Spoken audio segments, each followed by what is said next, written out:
thegearnetwork.com. The following is a presentation of the Gear Radio Network.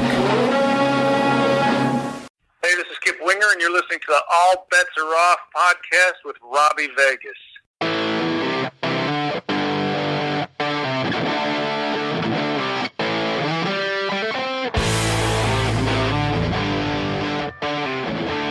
What's up, rock soldiers? Welcome back to the All Bets Are Off podcast. I'm your host, Robbie Vegas. I'm going to let you guys go around the horn and introduce yourselves because you've all been here before. Yeah, I guess I'll go first since I'm here the most. It's your boy, Chaz. What's going on, guys? What's shaking, Troy? How's it going? How you doing? What's up? And Mike Dupke, your man, and Peter Chris aficionado. So we're doing a Kiss 70's song draft. We're probably going to try and go about 7 rounds. We're probably going to argue, and this could take all night. We don't know. So first, we got to lay down some ground rules. We're not doing anything from any of the solo albums. It's got to be a Kiss record, not be. See, because he was going to pick all the Peter Chris songs on the solo album. Well, we should have called him when we did the solo albums draft with what did we do? Who did we do that with? Joe Polo from Podcast Rock City, right? We did. We did. Next time. Yes, for sure. Yeah, we'll do it again. Sure. And I think the other rule that we're going to have is you have to at least have a song from every member. Can't just do, all Gene I can't Paul. just do 7 Paul songs. We get it.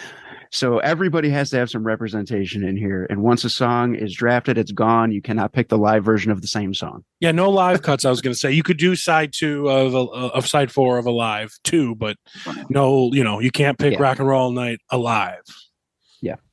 So, because you guys are going to try and cheat and shit. So, Robbie, I still got to grab a pen, so keep rolling. Yeah, that's fine. Because is it that we're just presenting like what a favorite? Are you going to go by member and each one we all pick a favorite song from that member? Is that the idea? No. You can pick any song anytime. Just make sure there's representation from at least every member at some point. By the time you're finished picking your songs, just try and have one from everybody. Okay. So this is how we're going to do this here. So I got these cards, right? And you guys are going to tell me which one you want, and that's how we're going to know who goes when. I'm back. Were you guys all talking shit about me? Yeah, yes. I was letting them know that you're such a fuck. Excellent. All right. So who wants to pick first? Mikey, why don't you pick first, buddy? Sure. Okay. I'll take let's see. I'll go with that one. Yeah. This one. Sure. Why not? All right. You're going third. Why is that third? Because it says number 3. Because it says 3. Oh, okay. Gotcha. So playing cards, 3. Man. All right, Troy, you're up. I'll take that one. This one here? The one in the middle. One in the middle. Yeah. Oh, you're going second. All right. What I tell you before, Troy, I always pick first. I'm telling you, brother. All right. Chaz, you're up then. Let's see. Robbie, go with the one closest to your mouth. I can't do that. So that'd be, I guess, yes, that one. All right. You're going first. God damn. He ain't lying. Guess I'm last. All right. And we're in different locations, folks. So it just works out that way. We are. No, we're all in the same room with a different background. We're sitting I could reach over and you'll see my hand touch Mike's head. Everyone has bats in the background. Yeah. Keep your hands to yourself, Robbie. I'll do my best. All right. So the quick recap is, just before we break into it, is you'd have to draft, one song from all 4 singers, and then nothing on the solo albums or live cuts, right? So I mean, if you pick a live cut, I don't mind, but then that song is just off completely. You can't. That's fine if you want to pick do the that. studio version after that. It's gone completely. Basically, Mike when you can't draft do Rock and Roll Night, yeah. and Troy can't do Rock and Roll Night live. That doesn't fly. Fair enough. All right. Okay. Well, I guess I'm going to start it off then. First overall pick. This is a tough one. This means a lot, but this knocks out one of the guys right off the list, and I'm going to take Black Diamond. We're starting with Black Diamond is my number 1 pick. Got my Peter Chris song. One of the reasons I fell in love with Kiss. A live staple. You get the Paul and Peter / Eric connection on the song, and great guitar solo, great drumming. I don't know if it's my favorite Kiss song, but it's definitely in the top 3. So that's going on my list. Right, it's good, and it's off the first one. That's fucking a killer pick. Hell yeah, I thank agree. you. Thank I you. actually wrote that down to be my first one, so you can go fuck yourself. For sure. Yeah, got him. Got him. And I'm still at the end of the line. Oh, Mike, you weren't here when we explained that it goes 1, 2, 3. The fourth person picks twice, and then it goes back up 3, 2, 1. That guy picks twice and back down. So Gotcha. Yeah, Okay. it's your Sounds standard good. fantasy football kind of draft. So And so once someone names a song, that song cannot be named again. Is that Yes. correct? gone. Correct. It's on my team. Sucks to be you guys. well, Troy's up next, man. All right, so I'm gonna follow suit with a Peter Criss, and let's do a Get Away. Oh, Nice. Goes for Oop. the deep cuts. 2 Peter Chris songs to start. Look at that. Well, you can kind of get that because I'm like, oh fuck, what a name 5 Peter Criss songs. Fuck, I got this. Hold on, let me think about it. But Get Away, that's just always been a rocking fucking song, man. Very, very underrated. Very Yeah, I much agree. so. And that's usually what I like about a lot of the Kiss stuff is some of the shit that's not the mainstream. Of course, I love everything that's mainstreamed on it, but some of the other things I think people don't even fucking know what they are, and it's like, you really haven't heard this fucking song, man? Right, exactly. Right. And that's showing right away. Like, of course, Black Diamond, Necessary and a deep cut getaway is. It shows that you do know your Kiss. You're not drafting. I don't know if anyone will, but shout it out loud or something like that right off the cuff, Yeah. right? So that's so. Do you have a favorite member of the original 4? Yeah, it's got to be Gene Simmons. I mean, he was that's as a kid looking up and go, oh shit, what is it? Who's the demon? Now I don't know what the hell that says about me as a child. And I'm oh, look at the dude with the blood and the fire. Yeah. I like that. And you absolutely love his solo album, right? Radioactive and shit like that. I like that shit, but then again, I grew up listening to it, and I was always kind of a Gene dude, and luckily enough, I've met him a couple of times, and he didn't crush my soul. He was very nice to me both times. So, I mean, and Excellent. the fact that you love Gene and you were like, what does that say about me as a kid? And now you play in Wednesday 13. I think you stayed on par. Yeah, that's right. I kind of think it kind of progressed that way. It's like, ooh, makeup? Yeah, fuck yeah. All right. Yeah, right. Awesome. All right, Mike. They're trying to take all the Peter Criss stuff away from you. No, you can't take my Peter Criss stuff away from me. Although my first, I guess I was going to go way out in left field and start with a completely unorthodox Ace track, but it's one that I absolutely love. And that is Torpedo Girl off of Unmasked. It's so wacky. The bass line does not sound like something that Gene Simmons would play. And it starts off with that kind of funky beat and funky bass line. Anton Fig on drums here, not Peter Criss, but it could have easily fallen into that like kind of pop trap, but the song is just so funny and fun and still has you kind of, banging your head and singing along by the end of it, that it's never been one that I skip. It's always that's always been a favorite track of mine. But I got to call foul on that because we're doing 70s Kiss and you just picked a song from That's 1980. Yeah. 70. It was written in 79. I didn't want to be a dick. It's okay. I didn't want to be a dick. But I was looking at, all right, what are the chronologization of these albums? I'm like, all right. oh, Actually, that's fair. If you do want to cancel off of the Unmasked tracks, okay, then I will go with an Ace track, a different Ace track on the previous record off of Dynasty, and let's go with 2000 Man. I think there's a reason why they put that, why they performed that on the before the reunion tour, the Unplugged ceremony. That even though it is a Rolling Stones song, I think they did it justice and made it sound a million times better. No disrespect, Mick and Keith, but million times better. Million times better. It's like they really made it their own. And there was also a nice follow up doing as the second track of the record, follow I Was Made for Loving You. I think they had to fire it back with, no, this is not a complete disco record. There's still, straight up rock and roll going on here. So hats off to that one as well. That's a good pick. Would you say it was 2,000 million times better? Yeah, yes. I would. I would, yes. 100%. I guess I'm up for 2, so I don't have to be as careful at the moment. But I think I'm going to kick it off with, well, baby, I could use a meal because I'm going with Room Service for my first one. Good one, man. Good one. Oh, I absolutely love this song. Off my list, man. Really? All right. Hell yes. All right. I snaked one. But you know what? Room Service, I think is, I mean, maybe not for Kiss fans like us, but it's super underrated. I feel like it's not talked about enough. That is such a great song. That whole album is great. Dress to Kill may be my favorite 70s album. And just that song specifically just gets me every time. I can't say enough good things about it. Hell yeah. That whole I'm album assuming is just a killer album.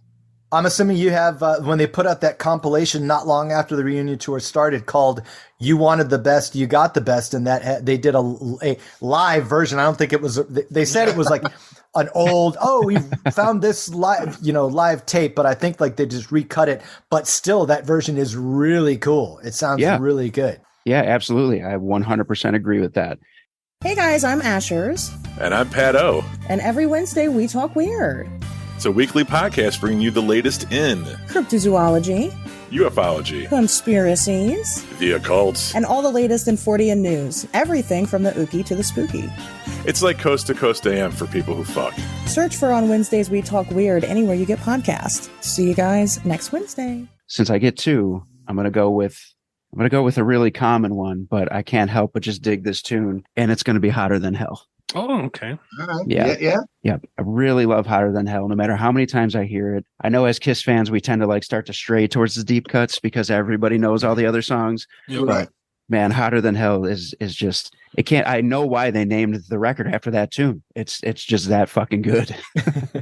Well, that's a killer song. You can't go wrong with that, man. And I don't think it's that prevalent. They don't really play it that much, if at all, anymore, right? Once in a while, I think. Maybe you're right. Blue.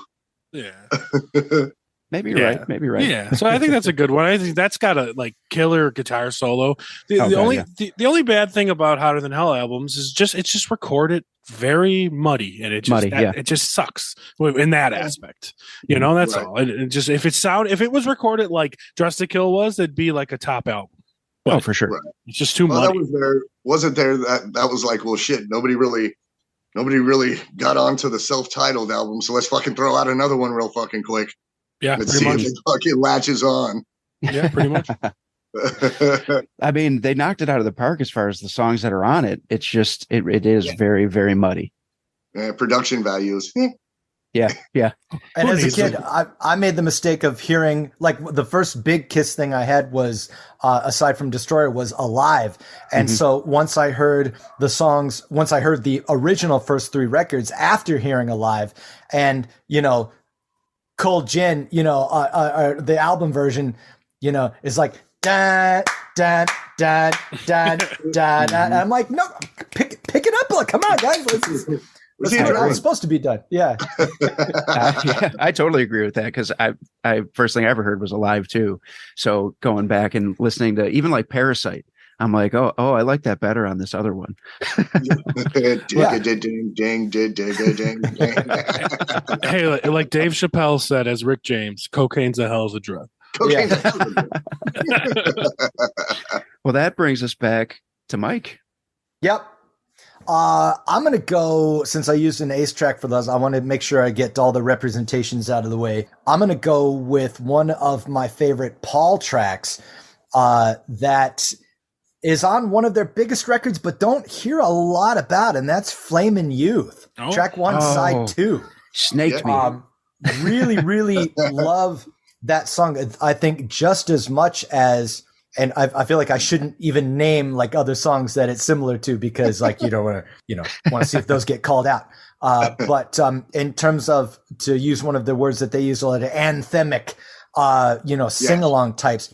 Not to mention the dynamics and the way it kind of epitomized Destroyer for me, because like, when the song comes way down, Flamin' Youth, and vocals get kind of low, it's like that pipe organ sound that you can hear that just added to the whole Bob Ezrin wall of sound and the kind of unorthodox instruments and approach they took on that record. Not to mention, it's just a great song, and one of few times Kiss used odd time. Right, that one riff is in 7, and that's not something that you did a whole lot, but you don't really notice it because it's just a cool rock and roll riff that you bang your head to.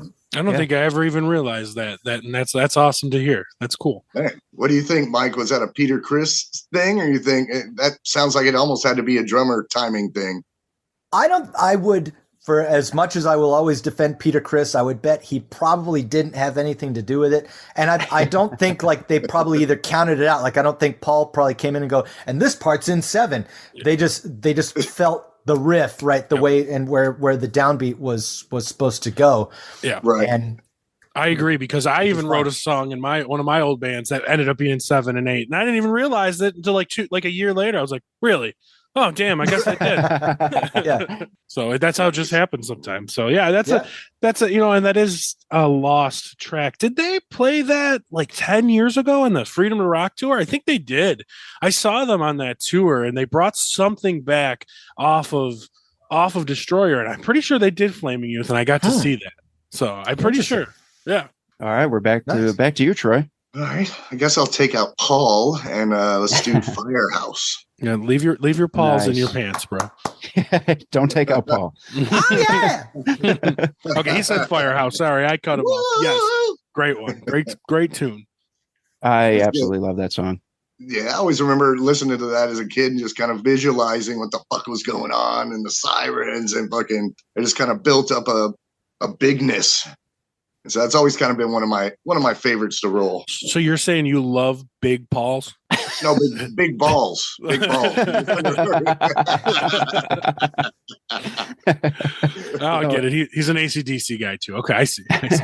Actually, I did write that song down. It was on my list too. So you guys are stealing my shit pretty quickly here. I mean, we only got 7 rounds and like 7 albums, so we got all day here, man. We'll see. I think I've only picked Paul actually, so I guess I'm the one that likes big Pauls. No, I think I'm the Big Paul fan here. Speaking of Big Pauls, I'm going to go with one of Paul Stanley's, like, similar to Black Diamond, the way it starts off like slow and just kind of punches you in the face. And I'm going to go with I Want You. Oh, that's a good one. So we're getting I Want You on the team. And that is just like, it's like I said, similar to Black Diamond, except Peter Criss doesn't stick his nose where it doesn't belong. Paul takes it and roll. And I love the Peter Criss. That's why that was my first one. But it's just like, if to me, it feels like Black Diamond 2.0. And that's like, that's my favorite song. This is actually one of my second favorite songs. Both of these are in my top 5 to 10 of all time. But for you guys, I'm more in like the 80s kind of Kiss scene. So for these like ones to be up there, to me, means they're really awesome. Now, so that's the end of the first 2 rounds. So they're going pretty quick. So I'm going to start off the third round here. And here's my question to you. I don't know if I consider this a Gene song or a Paul song. I don't know whose it is. It's not what you're thinking, possibly. I'm going with, I think, is Ace Frehley's best guitar solo in the band. I'm going with Lover All I Can. Oh, interesting. So to me, they both sing that song, right? Pretty much the whole time, right? I don't know whose song that is, but to me, I love this song so much, and I love Ace's solos, and I love Peter's like kind of solos in there towards the end. There's all those fills, and Paul and Gene's harmonies are just like fantastic. Like, this is like the epitome of a Kiss song. You guys know there's plenty of people out there that be like, Kiss, they suck, we don't know Kiss music. But if you played them like that song, they'd be like, who is this? Who's that? What band is that? Yeah, exactly. That doesn't sound like I Was Made for Loving You. Right, exactly. Right. Or God Gave Rock and Roll to You. Exactly. So one of my favorites, highly underrated song. Agree. All right. Very cool. I actually did have that written down, but it was more like a backup plan. But still, good song. You're getting all wiped out, Robbie. I know. I'm like, every time you guys start, I'm just like, check that off. All right, back to you, Troy. All right, I'm gonna go. So I guess I'll knock out Ace and do Shock Me. Nice. Good always pick. Like that. I always like Ace's voice, man. It's just kind of I don't know, man, bluesy and kind of raspy and looking. There's just something about it. It always just sticks out. I kind of wish he'd have been blended in there more than he was. But his voice has a character to it. Like, is he? No, professional singer will say he's as great of a vocalist as Paul, but like it's got its own charm and character, and it could carry its own way, just as much as Paul's, and it's in that sense. Yeah. Sure, it's, a lot of singers are like that though. That's the uniqueness of their tonality and how they phrase and do shit. Now there's just some kind of, I guess for lack of a better word, a little bit drunken about Ace and his swagger when he sings. Well-picked word. Hey man, he listens to the show. Chill out. That's awesome. Ace, I love you. You're an idol. I think that's something else that put them closer to the realm of bands like the Beatles and Queen too, is like just Ace, like being the last member that we hadn't heard of yet singing. It's like, gives it like just another I'm fighting for words here, but like just another different chapter that you can have. Oh, that's an Ace song. That's a Gene song. That's a Peter song. And, in the same way that you could do, John, Paul, George, and Ringo. And it was another huge step for them that just made them, it's like, oh no, we've got 4 guys who can all sing lead comfortably and with their own identity doing so. It's like, it's great. You gotta love that. And intentionally done. Like that was Paul's thing. Like I want that Beatles magic, you know what I mean? And they did a great job of making sure they had it. Absolutely. Yeah. So. And Ace learned how to sing back when he was a plumber. So. I was a plumber. I got some pipe backstage. I bet you do. Tell me about it. That's still that's still one of the greatest things that's ever been on TV too. It's like, oh god, absolutely. Oh, man. Anybody who's not like a giant Kiss fan that's listening to this right now is going, fucking plumber. What the fuck are you talking about? Look it up, folks. Look it up. Yeah. He plays the trout. The trout player. YouTube is a beautiful thing. Look it up. All right, Mike, what do you got? Okay. I was worried when he was talking about, I didn't know if this was a Paul song or a Gene song, because if that, I was like, don't say it, because I was really excited for my next pick, as it could also be, could qualify as that. But a track off the first record, I'm going to go with Let Me Know. Oh, nice. In which they share vocals. And it's just a happy song. Like it's just so much fun and catchy, and you hear it twice and you can basically sing every word. But also they like between Gene's verse and Paul's verse, so like the portions that they sing, they're not following the same rhythmic patterns and melodies. Gene's part has its own cadence to it, and Paul's part has its own cadence to it. Oh yeah. So it really, it completely works. It's not the usual of, verse, chorus, verse, chorus, verse, chorus. There's the Gene part, then the Paul part, and then the solo, and then another Gene part. And shout out to the ending, the outro of it. Fantastic. Which they used obviously on a live during, right before Ace Frehley lead guitar. Oh, hey. Just that little chunk, and it's like, they put like Pink Floyd has a history of doing that. Like they'll give you that little chunk of the wall at the end of some other song, and it's, you don't always realize when that's happening, but it's cool when you realize that it is. Yeah, that was a great pick. Yeah, I love that song, and I love that ending. Like the song is good, but the ending just makes it so much better. And and that song sounds like it was 3 different songs that they were like, let's put these together, but it worked flawlessly. Yeah. And it doesn't always work like that. Nope. No, I mean, no, it doesn't. No, it doesn't. I mean, for as great as Kiss is, people who don't listen to them would never realize, because to them it's just a big circus. You know what I mean? But they really are talented fucking guys. Oh yeah, that's half the allure. So, well, I mean, it was for me as a kid growing up. I'm like, well, these dudes don't look like a bunch of long-haired hippies and bell-bottoms and stuff going on. Right. This looks like a fucking cartoon or a comic book. Yeah. This is amazing, man. Yep. 100%. All right. It's coming to me for 2. And I'm going to knock my Peter song out right now. Robbie's knocking his Peter, everybody. I'm knocking my Peter. and I'm on video with you guys. This podcast is getting fucking weird. All right. Oh, we didn't even get started yet. So I'm going Dynasty on this one, and I'm going Dirty Living. Good choice. All right, nice. That may be my favorite Peter song. It's hard to say because I actually really love all of Peter's songs. I find that on just about every album, I'm going to pick his song as my favorite song because I love his voice. He's just got that soulful, jazzy, but rock and roll voice. And every time he starts singing, I'm like, I feel that. And that's exactly why I like his songs, because I can feel the emotion in his voice and it just hooks me in. He's got that whiskey voice. Yeah. Yeah. And I got Like that whiskey dick. Smokes. Yeah, right. Like I feel like I could walk into like a lounge and like Peter would be in there doing his thing, and I'd be like, "This is fucking cool, man." And then I'm going to Gene, and I'm going Nothing to Lose. Ooh, the anal song. Yeah. Dirty Living and then the anal song. Oh boy. Well, I told you I was gonna knock my Peter out, and then we went to the anal song. So anal song. You got I'm gonna have to put an extra explicit next to this episode, by the way. Warning. Making filthy minds.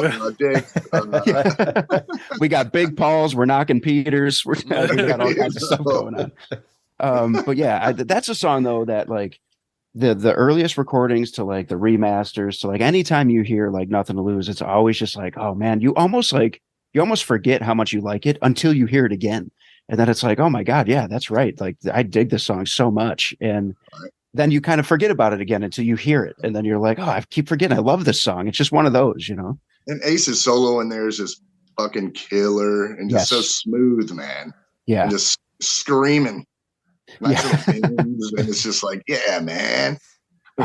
Ace just has that distinct sound. And as much as we could talk about all the guitarists that Kiss has had, and like, I love me some Bruce Kulick, man, but there's just something magical about the original four and about Ace. There is. He just had a I don't know if it's the way he bent his strings or just his feel. It was just, it's like you said, it's unmistakable if you hear it. Oh, it's fucking Ace Frehley. Well, I always compared Ace, the 80s version of Ace, to me was CC DeVille. These guys were like sloppy compared to all the other guys that were like the greatest of the generation. They were sloppy. They were in huge bands. They had this confidence about their sloppiness, and it didn't fucking matter. Right. Yeah. And they brought it. So like those two are always in that boat for me. Yeah. No, I agree. Nice. I'm going to steal Troy's word here. It's a drunken way to do solos. He gets that rock thing going on, and like he's just in the zone, and you're like, I don't know what he's doing, but it's working. He's busting out, if you fuck up once, you fuck up twice, it's jazz. So just keep going. Fucking whatever. I love it. I love it. My favorite expression of that was turn a wince into a smile. Yeah. Oh, I like that. I like that. I like that a lot. Nice. All right, we're back to Mike now. Okay. I'm going to take care of my Peter obligation then. And also for vocals, but for a different reason, I'm going to go with Baby Driver off of Rock and Roll Over. Okay. And the reason I picked that is because I think that is far and away his most vicious vocal performance. The way like he screams and he really belts it out on that one more so than any other track for my money. Save maybe the very end of like Black Diamond, but still like just consistently all the way through. He's just kicking it out the whole way through. And the song is, it's kind of weird, but like his vocal performance and that being, the only, he's got one other one on Rock and Roll Over to be named later, but that was obviously not nearly as vicious. And, it shows that he could be, he had the soft side as well, which was obviously very successful for them. But also it's like you hear Baby Driver and like Pete just sounds like he's, he's making you hurt when he's singing that vocal track. And that's why I always love that one. It's super driving song too. It's just a go. Yeah. I see what you did there. Yeah, you said no pun intended. Shit, I think. Yeah, it's definitely a good tune, good pick. I just his songs. Yeah, Robbie. The way Robbie was saying is right. Like Peter Criss, people can say what they want about a solo album because it's totally different. But all his songs in Kiss are really hard rocking and to the point. It's like, okay, maybe sans the one. But like it's just like he was just like, wait a minute, that rock song, that one's mine. Like that one to me. It worked out great. Well, to be honest, when I was saying it may be Dirty Living, may be my favorite Peter song, my runner-up would have been Baby Driver. So right. Yeah. All right, Troy, what do you got? You gonna knock your Peter around too? He already knocked his Peter. That's right. Remember? That's right.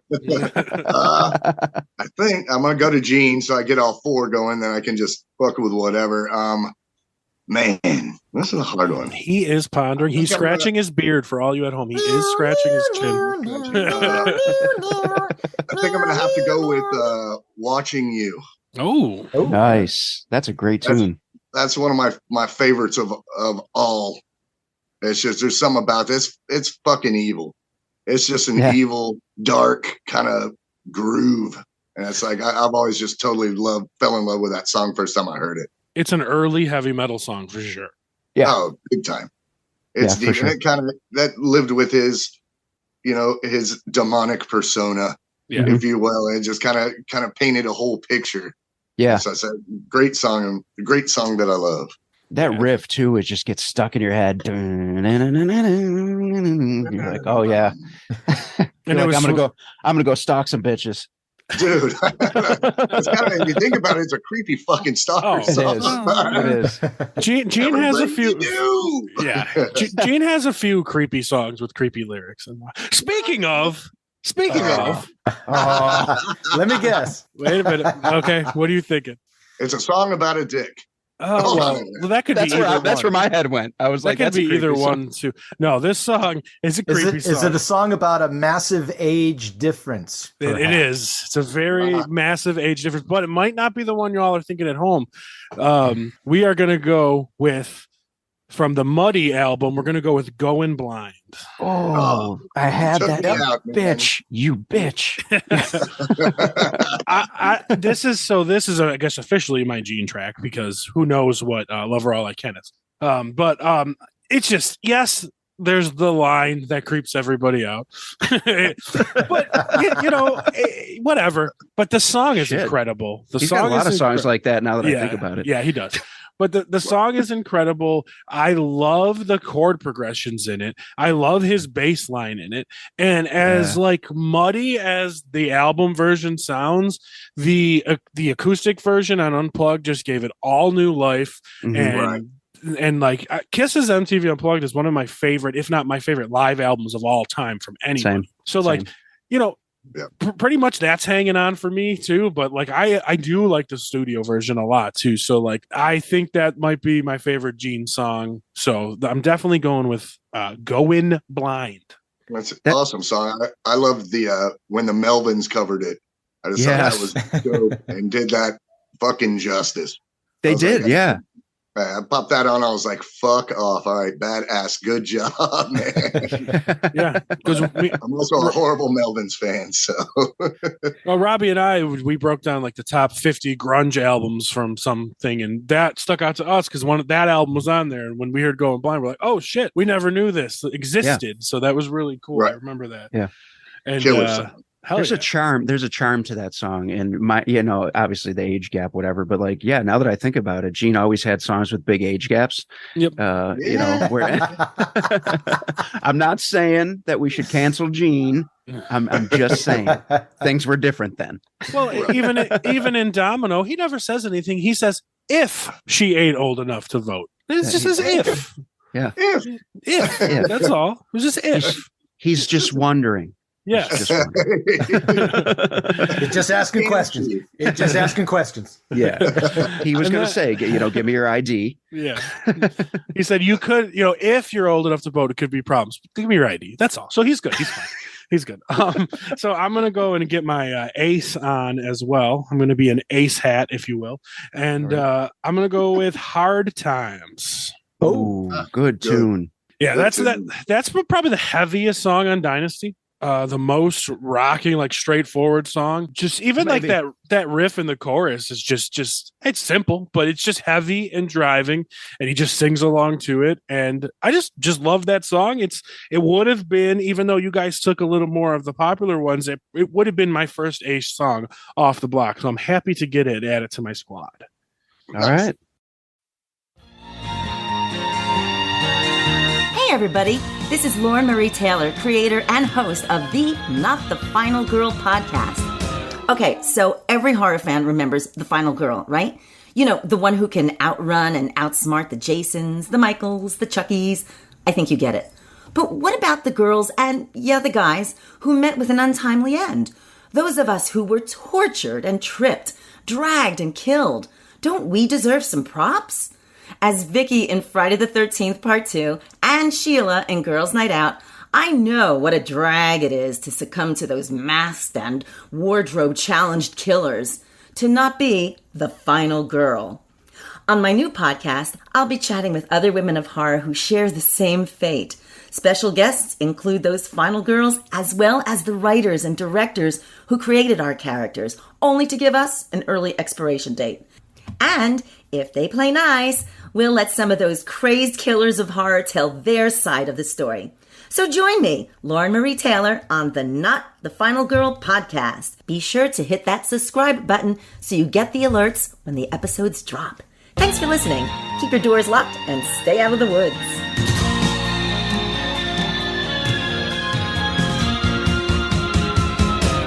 Well, we're moving back down the line here because Troy, you're up again. So we're on round 5 right now, guys. Just so you know, All right. we're on round 5. Watch at the end. We're going to be like, wait, I could pick one more. Let's go 8. It's like, hey, hold on. I'm sure we could. No one would have a problem doing that. We might. I think I'm gonna go with a little bit of more of a disco-y, just because I love the fucking bass line of this song. You took my song. I know it. It always sits. Sure knows something. Son of a bitch. There's something about that the bass line in that shit. I just fucking love. I was playing at our last tour for soundcheck. I'm all, Mikey, look what I learned. And of course he knew it, so we played 3/4 of the fucking song. And everyone's all nice. Oh, all right. and Jack was standing there going, "What is that?" Yeah. Oh, who's that? Yeah. I think Wednesday chimed in. Actually, I think he's like, just the same. Yeah, I was gonna say, I'm sure Wednesday would have got down with that. No problem. Oh, for sure. For sure. I was just saying, there's something about that bass line that always it's fucking so smooth. It's just like, yep. You know, the little harmonics. It's just, I don't know. It's cool, man. Are those bass harmonics? I always thought they were on the guitar. No, guitar harmonics. Okay. Just the overall vibe of that shit is just, it's smooth, man. Yeah. I mean, that I feel like maybe 20 years ago, a lot of Kiss fans might have been ashamed of that song, but everyone just accepts it now. And it's another amazing one that was brought out by the Unplugged album. Yes. Right. Yes. Both versions. Both versions are fucking fantastic. I'm so mad you took that song. That's the first one that I got mad at. The other ones I'm like, yeah, I could see. That was the one that I was like, that's my fucking song. Nobody's gonna pick that one. Sorry, buddy. I love it. I love what you just said about it, though. It's like Kiss fans just accept it now. Yeah, they do. I mean, you know, like absolutely they do. Yeah, there's a lot. You guys aren't these people, but there's a lot of Kiss fans that are like in a box of like, I only like the first 3. I only like the first 6. I can't go past that. Like, dude, everything is good from this band. Even some things on the Elder. Like, all right, some like everything is good from this band. I mean, you're not wrong. I mean, maybe the 4 of us might be in a minority of people that would say that, but you're not wrong. Yeah. That's what I still, the first, unfortunately, first Kiss concert I went to, but fortunately still was like Animalize. And that was still fucking cooler. That was the I'm on Cocaine tour. I've seen the live DVD cut where everything is like 10. It's like a Ramones concert, bro. Dude. It was the 80s. Every tour was a Cocaine tour, dude. Like that Animalized live uncut. Oh my god, Eric Carr was insane.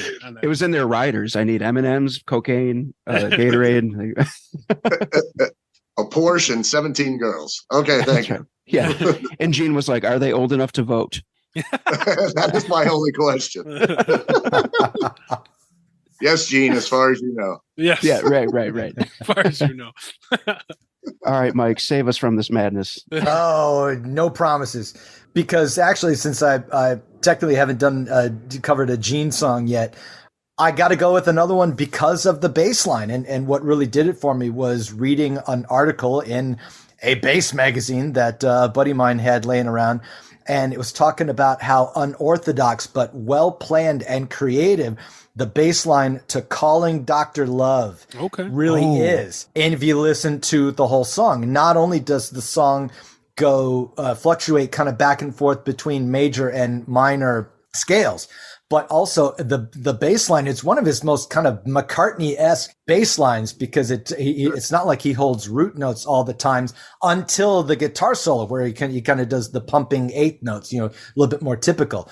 But the rest of the time he uses a lot of space, and he's using a lot of range in terms of his bass line. His bass line is a riff in and of itself. And not to mention, like, it's catchy, right? Like he took it, just think of a bunch of medical terms and, who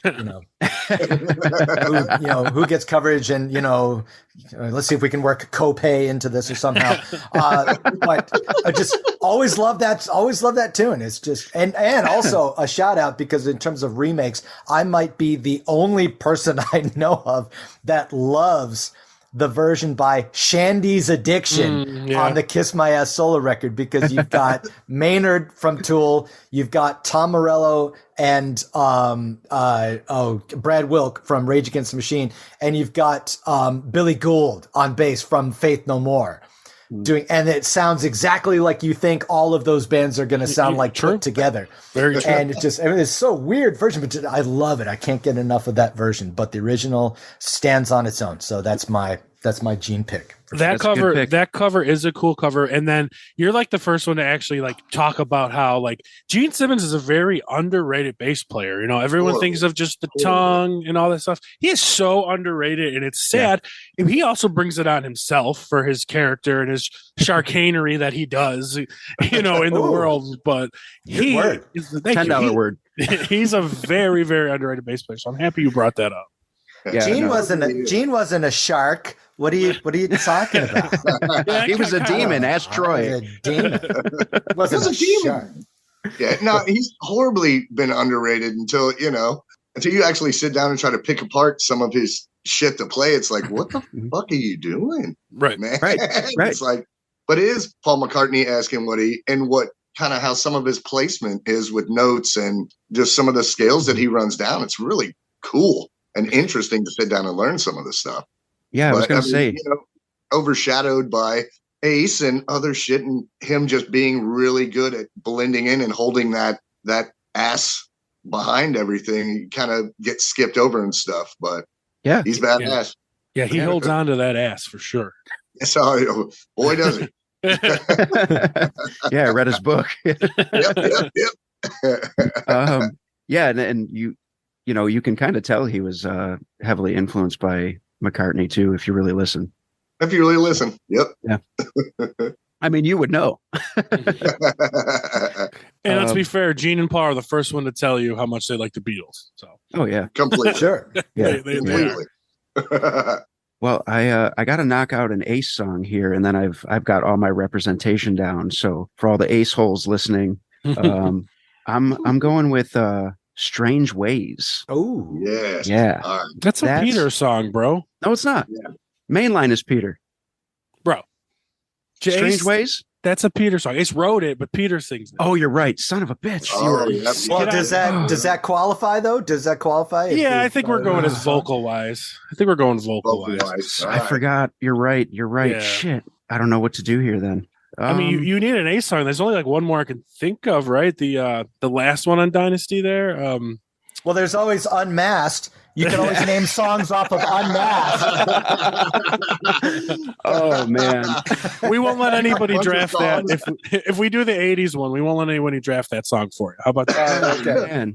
Okay. I mean, "Save Your Love" has got to be. That's the other one. That's a great song too. It is a great song, and I do have it on here anyway. So I guess I was going to get it either way. But yeah, that's going to have to be my backup, because "Save Your Love" is a badass song on Dynasty. And for a while there, I don't know if you guys feel the same, but I almost felt like Dynasty was almost frowned upon. Like, now it's just like widely seen as like one of their better records. But I feel like for a long time it was like, oh, you like Dynasty? Like, yeah, I fucking love Dynasty. Who the hell are you?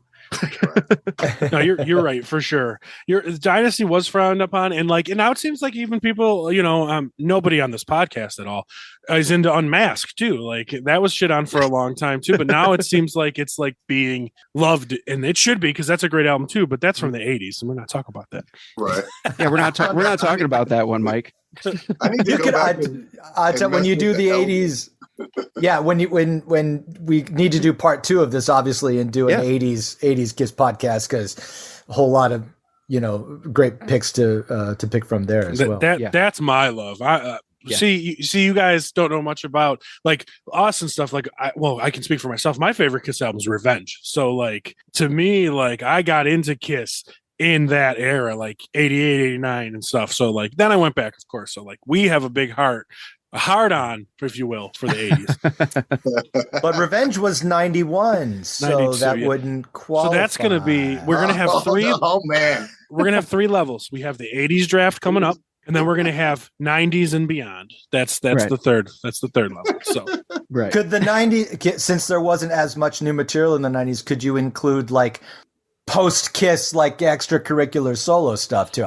Maybe, I don't know. I mean, that could be some, but I think what we're going to do for volume wise, the 80s had a ton of albums. We're going to include, Hot in the Shade in the 90s and beyond, because that was 89. Close enough. Yes, it was.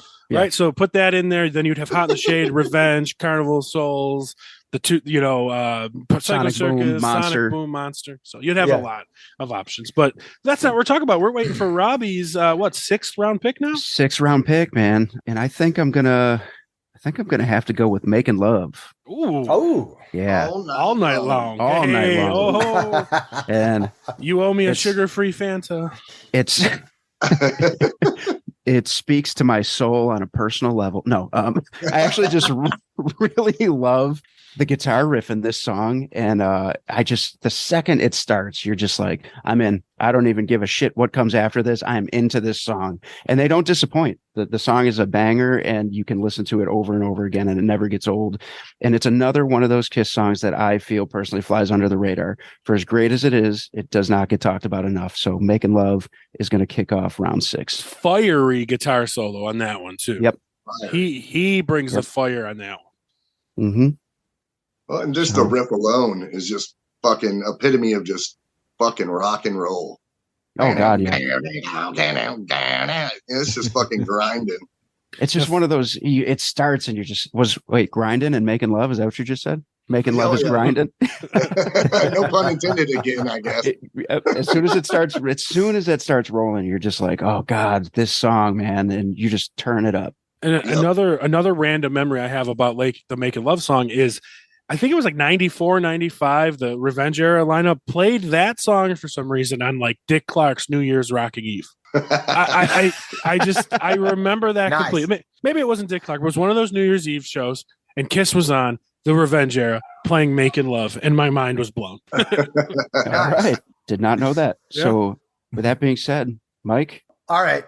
I'm going to go back to one that, since we're talking about songwriting versus vocals, that could have easily been a Gene or an Ace song, but got to go with one of the classics and say Cold Gin. Oh, nice. And the live version for a few reasons. One, it's like, I mean, just come on. It's a song about just drinking. Like, the subject matter isn't that deep. It's just a lot of fun and something that a lot of us can relate to. You guys like vodka and orange juice? I was talking to somebody backstage before, and they told me a lot of people like to drink Mountain Dew Zero. Yeah. Zero Sugar Squad. Put it up. But for a couple of reasons. One is like, obviously they wanted Ace to sing that song first, but he didn't. Yeah. So Gene took over. But it's just, it's catchy. It's got that space in it that, this song like Hotter Than Hell and stuff like that is a cool riff, but also in the middle of it, and certainly it just completely showcased on the live version. There was an interview, and someone might be able to tell me different, but there was something, I think it was an interview with one of the members of Pantera, where they're talking about, like a song having a solo, and it said, but this song actually has a band solo. And as contradictory as that seems, it's like something that, okay, instead of just everybody going off to the side and showcasing one guy, it's like, let's show off the band without vocals, right? And how early Kiss, like there were some moments like Black Diamond where like they just did that. It's like they just chugged a riff and went for it without any singing going on. And Cold Gin is no exception. You know, dun dun dun dun dun dun dun dun dun, and the part with the cowbell. Mm-hmm. And how that it's not just a solo, it's like a significant chapter in that song. Yeah. And Cold Gin is just, I feel the way about Cold Gin as you just always talked about the Making Love song. It's like it, Cold Gin. It's like the volume just goes like right up, and always, especially that breakdown that you just said. Yes, as soon as that starts, I'm like, I fucking love this, and it flows back into the main riff flawlessly. Mm-hmm. It really does. So, and then great tune. Yeah. So we can all mouth that solo. Like that's how, like that solo, that breakdown, whatever you want to call it. Completely. It's such a killer riff. Absolutely. Good choice. Good pull. For sure. Troy, what do you got? All right. Let's see. I don't know where I want to go with this. Let's see. You got, as of now, 2 more picks, unless Robbie's going to allow us to do another round. I'm thinking about it. I'm looking at this list and I'm like, I feel like none of us are done. All right. I'm going to go with I Stole Your Love. Oh, you son of a bitch. You stole my song. You stole this love for sure. Dude, that's just one of the fucking best ones. It's just killer. I agree. Can't say anything about it. It's a great fucking song. It's the epitome. It's the epitome of Paul Stanley, dude. It's just fucking come on, man. Talk about how we all have a Paul impression. All of us. Every Kiss fan has a Paul impression. It's great. Well, and you guys are talking about the Making Love riff, like that riff right there, like is just like driving nonstop the whole song. The bass comes in, the drums. His voice, that's where Paul Stanley in that song started to become the Paul Stanley of the 80s. Of like, I can keep up with the Michael Sweets of the world. Let me get up there. Like he's got it. Like, and he just takes it. I love it. Oh, and Power. He was in the fucking just prime of his vocal power. Yeah. On that. It's just fucking going, man. Yep. Love it. Love the lyrics. The lyrics are they're Paul. They're so Paul. Like it's just, I love it. It's just, that song has just that swagger. Like it's so cool. They all lose their heads over you, Paul. That was good. Yeah. No one's picked Rip and Destroy yet. Why is that? Yes. Oh my god. We still got to learn that, Mike. We fucking have to. I don't know if you've seen the footage when they did the convention tour before the reunion tour, and they did they did a not only a bluegrass version of God of Thunder, but they actually went into Rip and Destroy like unprompted, and just everyone around me just absolutely lost it because it was a great moment. I love it. Well, and that's cool because that's like, they get it. They get who was at that show. It was all the nerds. Yeah. Right? Oh yeah, it was all the nerds. I was actually lucky enough to go to a Kiss convention like 5 years ago, so that was cool. The one they had in Indy in 2018. So, and I felt at home. I felt at home with all you Kiss nerds. I was gonna geek out for a second because it was in Indianapolis in 1995. Okay, so yeah. I saw the first give. You're gonna be like, were you there too? I caught Paul's glove. No, I was at the one at 18, but the cool one about 18 was the 2018 Kiss one was the reunion of Fraley's Comet. Oh, and so that was nice. Cool. And I got to see the Kulick Brothers band. That like the 2 shows they did, that was one of them. So man, that's awesome. I was happy with that. So all right, so we're going on to me, right, Robbie? Yes, you are. All right, I'm going to pick one of the first songs I've ever learned on drums, one of the first songs I ever learned on guitar, and that would be Strutter. Oh, nice. That's tried and true. Tried and true. Can't go wrong with Strutter. Yeah, total great song. And so there's many memories of this song for me, of course, but like, the studio version's one thing. The way Paul started singing it from the 90s on, he just put so much more life into it and stuff like that because his voice improved. And it's it's everything. I just love that song. So to me, that song has a special place in my heart. And we're not going to gush over it, obviously, because it's not a deep cut. It's still a badass track. So, but one it was a Guitar Hero. It was a Guitar Hero. It was the live version. Yep, you're right. Yeah. And then we're gonna start off is this the 7th round now? 1, 2, 3, 4, 5, 6. But we're gonna go 8. We're gonna go 8, right? I mean, how much time do you guys got? I can go 8. We're good. Okay, we're good. All Go right. 8. All right, then I'm going to go back to my favorite 70s album, which would be what's my favorite 70s album, Robbie? It's got to be Destroyer. No, it's Dressed in No, I'm just kidding. And we're going to go with Everybody says Destroyer. Come Out and Love Me. Nice pick. Good Great Nice pick. song. I just really concerned my cat when I screamed. She By the jumped way, there she is. up, jumped up. Hello, She was kitty. like, I'm a big Kiss fan too. Yes, but my favorite person is Peter Criss, of course. Listen. Come On and Love Me is a great song, and Skid Row does it really good. They do. You are right about that. Yeah. But just even the original, it's just Come On and Love Me from Kiss. It's a Paul Stanley, like, I'm a fuck you song. Like, that's what it is. Right. And you can't go wrong with any of those. Yeah. Well, it epitomizes his persona. Some is just, come on, just come, love me. You know, and if you want to get technical with, like, you know, obviously we're all musicians here. I don't know about you guys, but me and Robbie are. No. we're all obviously musicians. That was really fucked up, man. Of course they are. That's the joke. We love these guys. We know that they get it. But, like, of course, like, the riff is great, but they have some great harmonies in this song too. Absolutely. You know, and it's just a great song, and I'm happy to put it on my team. Absolute. I like it. Good picks. Good picks. All right. Let's keep rolling. We're back to All Troy. right. Let's go with He is stroking the beard. Ways. Okay. The one Strange that Robbie Ways. tried to pick. Tried to pick it. I fucked it up. That's just a solid. There's just some. It's that guttural groove that it's got going on. Which I'm sorry, I couldn't hear the pick. What was your pick? Strange Ways. Oh, dude. Okay, gotcha. So it just chugs along. You know, It does. I just like it. It's a good goddamn song. Very heavy. Very heavy. Yeah, it seems like I've always leaned towards some of the heavier stuff. Yeah, it's almost like you have a certain style that you like. You know, I know. Like, That's kind of fucking strange. yeah, a little creepy, a little. I just want to remind you that Troy has Short North Something on his list. Oh, that's right. Yeah, well, so did I. Strange Ways is a very heavy song.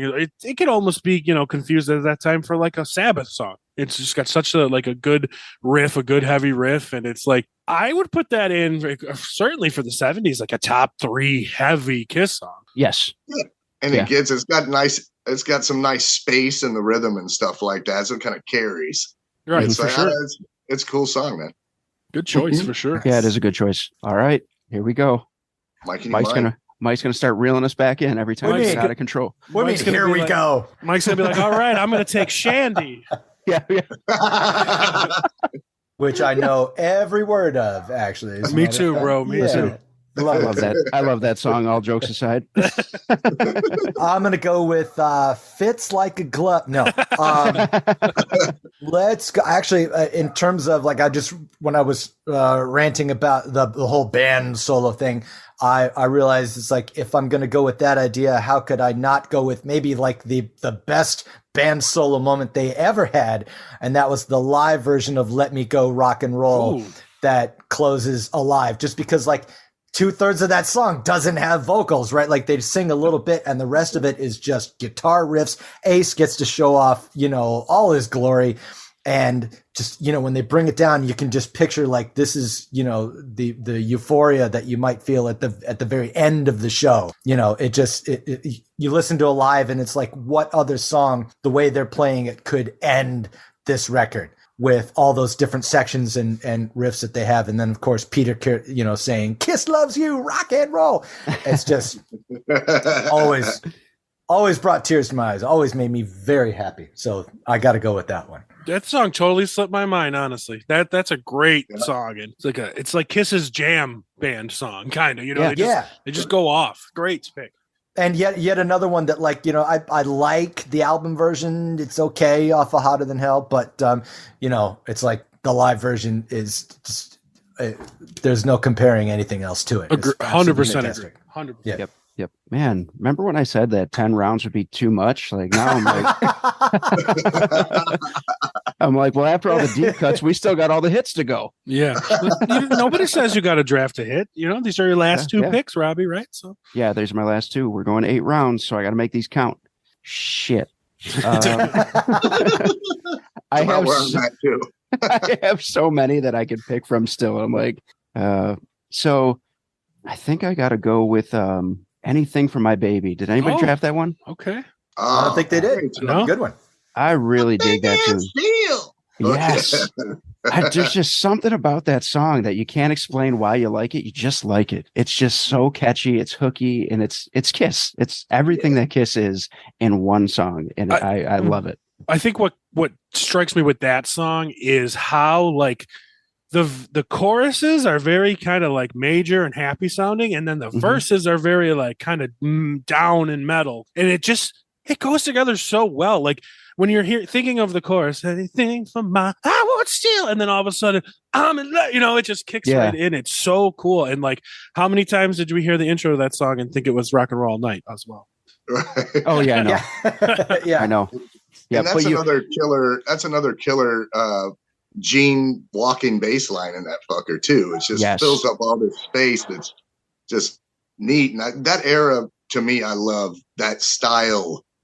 In that era of Kiss is what really, started really getting me into it. Just that sound. Well, what I think that sound is that you're saying, and I could be, mistaken, but it feels like that first 3 albums, Gene and Paul were really a team, and they really contributed together a lot of the songs. Even this song, like to me, like Gene is like the dominant chorus singer, and then Paul's the dominant voice, in the verses of the song and stuff. So like they meshed so well, and then they did it on, Detroit Rock City and or Destroyer album, and that kind of seemed like they just after that it went like Gene songs and Paul songs.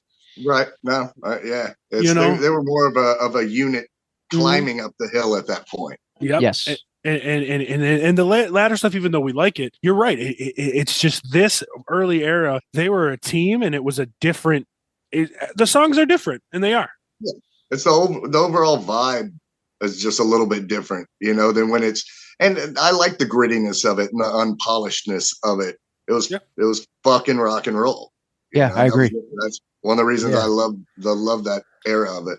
Yeah, I totally agree with that. Did you guys see that final interview they just did with Howard Stern a week ago or 2 weeks ago, whatever it was? No, I haven't seen the whole thing. No, but did you see the clip of Gene talking about when Paul brought "I Was Made for Loving You" to him for the first time? No. Oh my God, it's one of the funniest because he hates the song to this day. And he said, like, Paul brought it in and he was like, yeah, what are the lyrics? And Paul's telling him, tonight, I want to give it all to you. And Gene's like, yeah, absolutely. I know what that means. Like he's going on. And then he goes, what's my part? And Paul goes, well, you go, doo, doo, doo. And he goes, I hate it. I hate it to this day, but the fans love it. And there's an electric whip. There's an electric whip in there for you, man. Yes. Yep. Did anybody score tickets to this last tour or the last shows, by the way, before we hit the last round here? One before. I got a ticket to the December 1st show at the Garden, which isn't the last one. The last one's December 2nd. I couldn't get to December 2nd. One ticket going to New York City to try to watch this.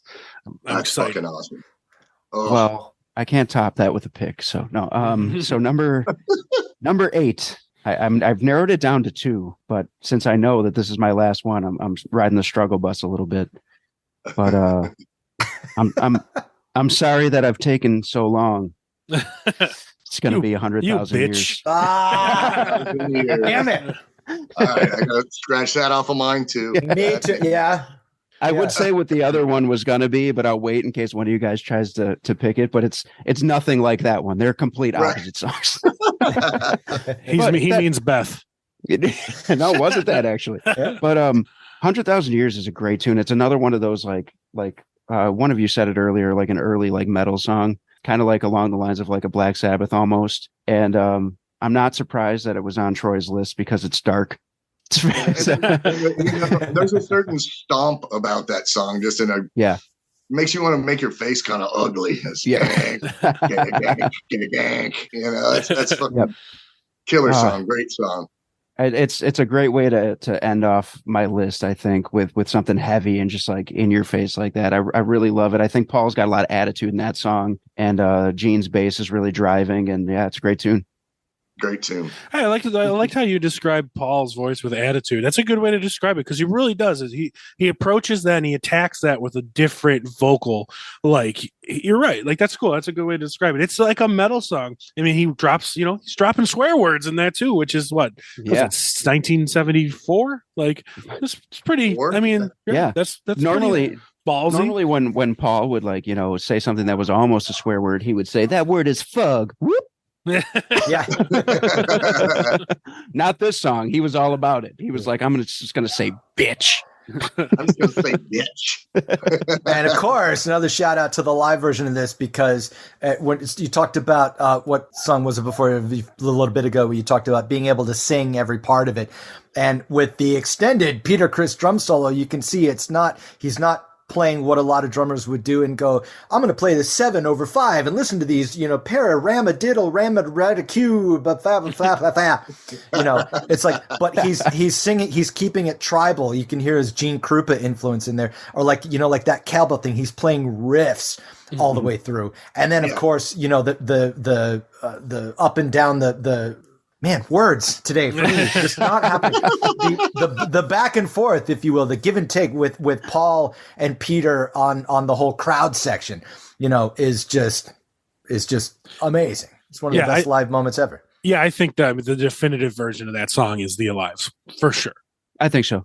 Yeah. So that means we're kicking it back to Mike for his last pick of the day. Well, my last pick just got picked, so I got to go with my runner-up because I had picked, just remembering, like, I'm sure everybody has memories of, like, or like some of their earliest Kiss memories. But long story short, and Robbie already knows this, like when I was 4, I had a big disco phase, and it was I Was Made for Loving You that got me into it, but that's not my pick, because, and this will show how old I am. It's like after that, and after hearing that song and thinking, check out these superheroes who play music, my local library had Alive that I was able to check out. I'm like, it's a Kiss record. Cool. That was actually like the second bit of Kiss. And I remember taking it home and putting it on my tiny little turntable. I probably had to take my Chipmunks record off to put the Kiss record on. And I still have to do that to this day. Absolutely. And how can you not? You just the crowd, and just like that distortion, of the noise, and then the announcement, and the band comes crashing in, and you hear the cannons explosion. So I got to go for the live version of Deuce as something that just absolutely taking your freaking head off the first time you hear it, and they also, they opened with that, when I saw them the very first time, besides the convention, the first time I actually saw them live in concert was in Cleveland in '96 on the very first reunion tour. And I will never stop talking about that show. Not necessarily because the band was perfection at that point. They were still kind of finding the grounds.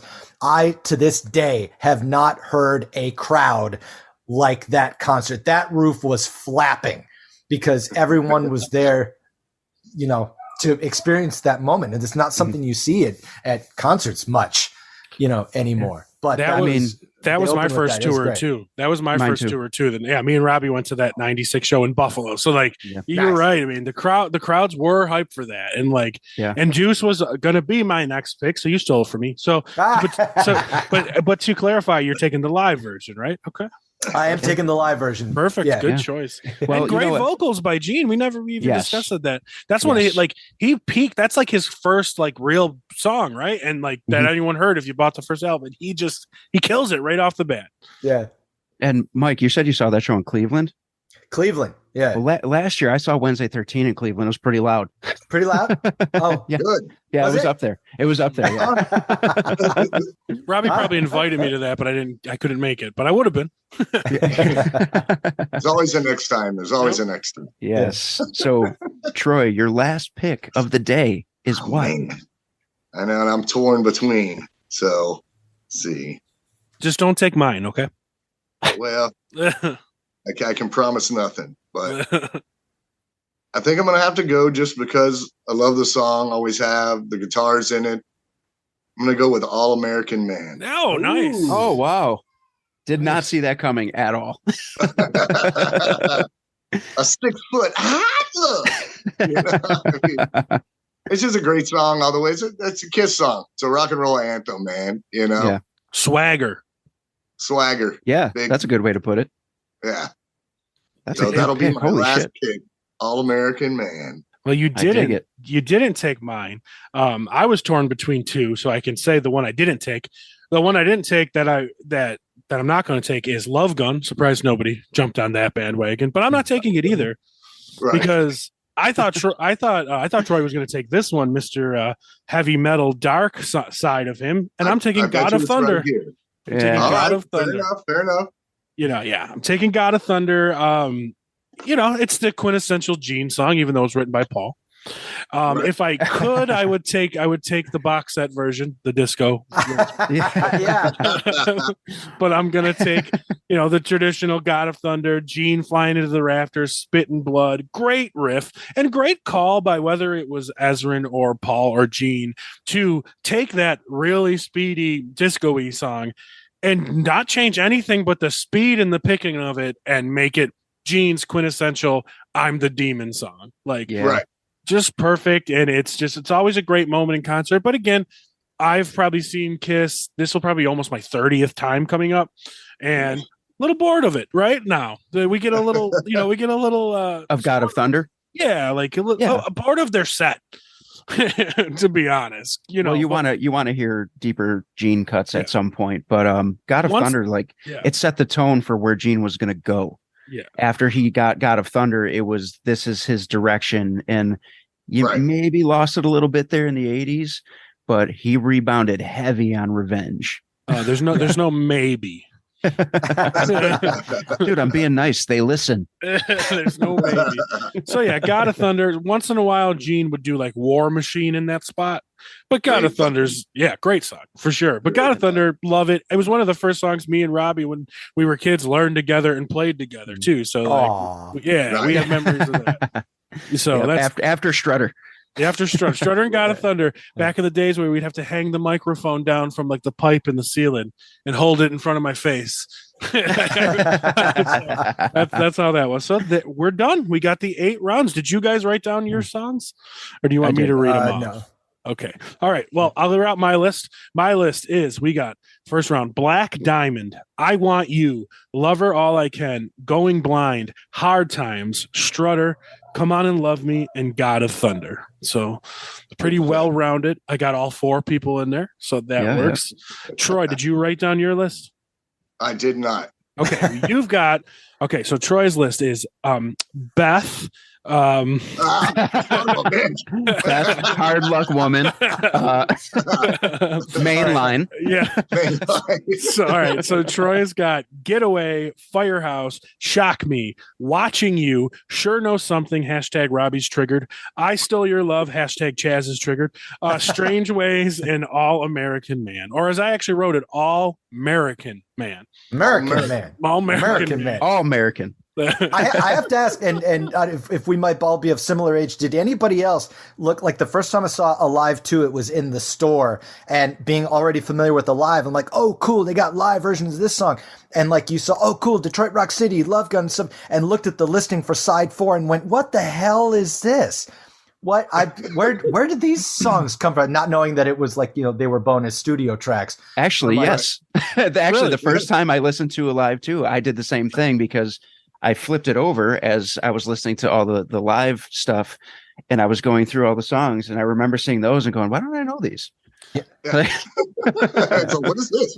So I don't even know. I feel like Alive 2 was one of the first ones I got into, and I remember one of my first earlier Kiss songs that I loved was Rocket Ride. So it was kind of always just like So I kind of knew that. So I can see why everyone would think that. But for me, I felt like that was one of the albums I stole from my brother. And then like, that's how I got into it more. So I don't know if I felt that, but I can definitely see how you all guys. So you guys were offended that there was 4 or 5 less live tracks? No, not offended. I just remember not knowing what the situation was and going, knowing how much I loved how they closed with "Let Me Go Rock and Roll" and going like, they're closing this big concert with "Any Way You Want It." What's that? What a disappointment! That would be a disappointment. Wow. That's the encore. Wow, I don't know, but yeah. Well, just talk about that for a second.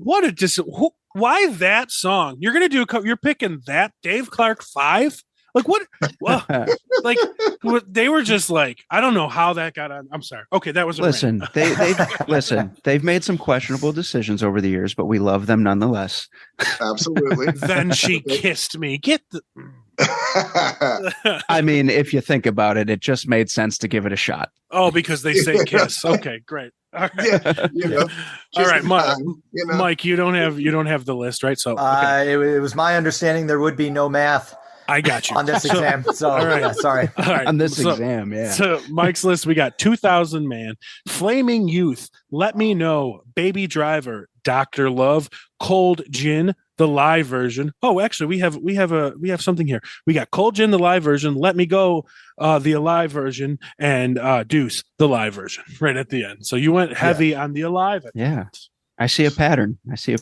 For sure. And Robbie, do you have your list? I do have mine. They're sick of hearing me. Yeah. Well, it is my show. It is my show. So I went Room Service, Hotter Than Hell, Dirty Livin', Nothing to Lose, Save Your Love, Making Love, Anything for My Baby, and 100,000 Years, which could have almost been Magic Touch. Oh, yep. Ooh, yes, good show. Yeah, Damn, those are my last two. Yeah, and I was going back and forth, and I was like, well, I feel like my list is very heavy on touching women and shit, so I went with 100,000 Years. Well, let's be fair. Kiss's list on touching women is very heavy. Yeah, that's true. It's not your fault. Large list. So Robbie, if you could steal one song from somebody who really snaked you, Troy snaked me. That was the big one for me. Which sure knows something. Yeah. All right. What about you, Mike? Did somebody really snake you on something? Robbie, your pick was 100,000 Years, right? Yes. I think that was just as the big nod to Peter Criss. I would say that definitely would have been mine. Okay. Sure. I should have named it earlier. What about for you, Troy? Who'd you get snaked by? 100,000 Years as well. Okay. I was like, damn it, man. Robbie, you're the best. Me and you are even. Fair enough. Well, no, Troy snaked the shit out of me with "I Stole Your Love." Like I should have, if I would have did a better drafting strategy as a professional GM of fantasy football teams, I would have taken "I Stole Your Love" instead of "Hard Times" because I could have got "Hard Times" later. But I messed up. That was on me. So thanks for the snake, Troy, bitch. I mean, I'm gonna throw this out to our listeners too, and I want to see who they think ended up with the best 8 songs, and we'll see who they roll with as their songs, the ones that they would rather listen to. So we'll see what happens with right. That. Like if this was a playlist, which one would you guys put on the most? I mean, obviously it's mine, but still, like to give the other guys a chance too. Well, since it's my show and I control all the social media, you guys will never really know that I didn't win because I'm just going to say that I did. And I'm going to make a fake poll and put it out there and say, see? I told you guys. You see? Yeah. You guys need to listen to me more when it comes to musical decisions. Troy and Mike, I really appreciate you guys being here. Chaz, but you guys definitely thrilled with you guys being here. Absolutely, man. It was great. Twist my arms like, yeah, we'd like you to talk about Kiss for 80 minutes. Okay. Yeah. That's it. Exactly. 80, that's all you got, 80 minutes? Because I could go for, another friggin' 4 hours with this stuff. I feel like you guys didn't even bat an eye. I could have easily said, we're going to do 12 songs apiece. And you both would have been like, great. Yep. Okay. and I got to say, I never met you guys before. I heard, when you were on Robbie's podcast and whatnot, but you definitely fit. And then when I mentioned this to Robbie, this idea about these drafts. As soon as I said it, he's like, boom, Troy and Mike, we got them. They're on. They're going to be on. Like, he didn't even ask you yet. And he was like, they're going to be on. We'll do this. They're going to want to talk about Kiss. Don't worry. Yeah. Don't worry. And he's like, get a backup plan just in case they can't do it. I was like, no, they're doing it. Yeah, exactly. So it was a good call. Robbie did something good. So I appreciate you guys. And, we are going to do the 80s and 90s one too. And we put some feelers out there, but you guys are definitely welcome to come back and do those. And, maybe if we have more bodies, we just have less picks. So, bro, it's the 80s. You don't need less picks. Let's go. I know. We can go 5, 6, 7 people. Get all of quarantine on here. Let's go. We got it. Let's get Wednesday. Let's get Jack. Well, yes. Wait, hang on. Well, you could do that. Have everybody, like the more bodies say, all right, pick your top 3, pick your absolute top 3 favorite 80s Kiss tunes. And that way you really got to think about it that time. Yeah, that could be true. Fun. Yeah, we see how many people we can get on here. I'll shoot an email out to Wednesday. I don't know if Jack would be down with that. I don't think he's into Kiss like we are. I think the last time me and Troy were talking about him, he was kind of like, I like some stuff. Jack's the kind of guy that like shouted out loud. Yeah. Hey, nobody picked that. He would have been fine. Bro, nobody picked Detroit Rock City, by the way, or Rock and Roll All Night. No. Yeah. Well, I mean, to good be songs, fair, exactly. Good songs, but all of us have heard those songs to death. Yeah. But thank you guys for being here, and we will let you guys go now. And I'm sure you have important rock star things to do. So we will catch you guys. Well, I'll be in touch with you both about, the 80s draft and all that and when we're going to do it. But it's only going to be a couple weeks out. So we're going to do it again relatively quickly. So we got to get them before their tour, right? Yeah. Yeah, going to the UK coming up. Why don't you guys plug that and plug your social medias too for the people who didn't listen the first time, like the assholes that they are? Well, when do we go, Troy? I think the first UK date is about 2 weeks or so, is April 6th. Yeah, I believe that's correct. You can go to officialwednesday13.com to find out. I invite anyone to check out MikeDupke.com. Own personal shameless plug there. And well, that's good you did that, because Robbie's a terrible host and didn't actually introduce you guys. I had them introduce themselves, and because I was pulling pens out of this. He's showing his butt right now, everybody. Yeah. Troy, plug your stuff, man. Right on. Yeah. Check me out on the social media, TroyD13, or you can check out my side project jewelry shit at Evil Bear Designs. And besides that, fucking A. And you guys are announcing some US dates soon, or after you get back from the UK? Probably after we get back from the UK, from what I've heard, but it's in the works as we speak. Make sure you guys get out here to Buffalo again. I believe we are. Okay. Yeah. All right. Sweet. Hey, if that's the case, we could do the second or third one maybe all together if we can figure that out. Just thinking the same thing. Yeah. Right on, man. I'll bring the whole setup. We'll do it right on the bus. I would invite him to the restaurant. It would be fine. My man here owns a restaurant, so deal. Yeah. So all right, cool. All right, then you guys enjoy the rest of your day, and we will be in touch. Sounds good. Right, thanks, y'all. Thanks, guys. Take care. Later. Later.